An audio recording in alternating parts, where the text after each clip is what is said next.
Sankaro narkayaiva kulagnanam kulasya cha patanti pitaro hesham lupta pindodaka kriyah.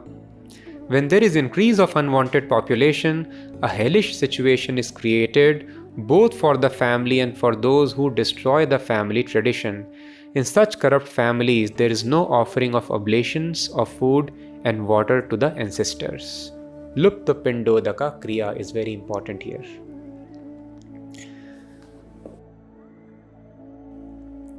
Yes, we have responsibility for the family members as long as they are there in this body. Once death happens, then there is no responsibility. But Vedas tell no. Our family members at the time of death, they have left shed of this external covering only. They have continued. So our responsibility is not over. After death, if family members, if they have committed sinful acts, they have not properly atoned for it, then they might have to suffer in hell, or they might have got trapped in ghostly bodies. If we commit suicide, and if there is accidental death, or those people who are very much attached to the material objects of possession, house, or the relatives, then such people are not able to promote themselves to next gross body and they get stuck in ghostly body. Ghostly body is very horrible. The demands of the body is there, but the demands are there, but you cannot fulfill because you do not have body. So when Pindadan happens, the oblations of food which is offered to Lord Krishna and such water is offered to the ancestors, then they are relieved from such hellish punishment and ghostly bodies and they get a gross body. So this is a great science which is not known now today.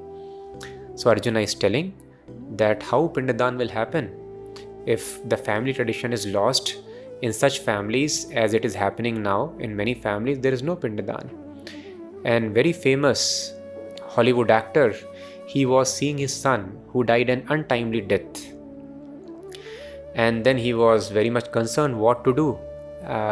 He was able to see his son, the spirit of his son. And then somebody suggested him, do this Shraddha ceremony, Pindadan.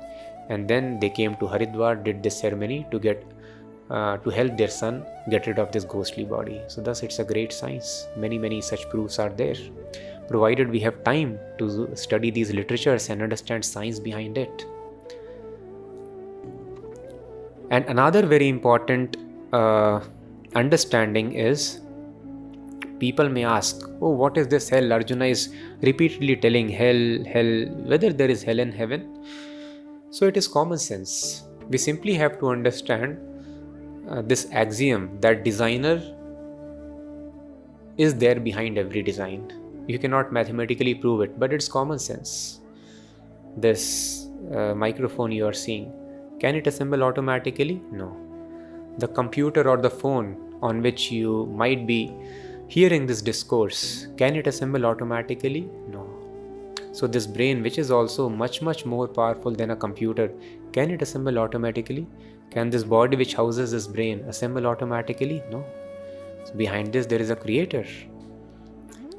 So creator God, he is the supreme powerful person. Everything is under his control. So he has not made a fallible system where if a person kills one person or 100 people, he can be hanged till death just once. This is unjust, no? If a person has killed more people, more punishment should be given to them. So God does not have imperfections in his creation. He is the supreme creator, all-powerful person.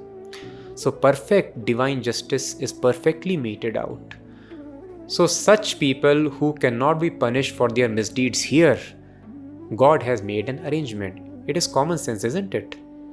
So laws of nature are very nice. They act equally on everyone. So the balanced punishment which has not been meted out here, there has to be some place where God implements that. Nobody is above God.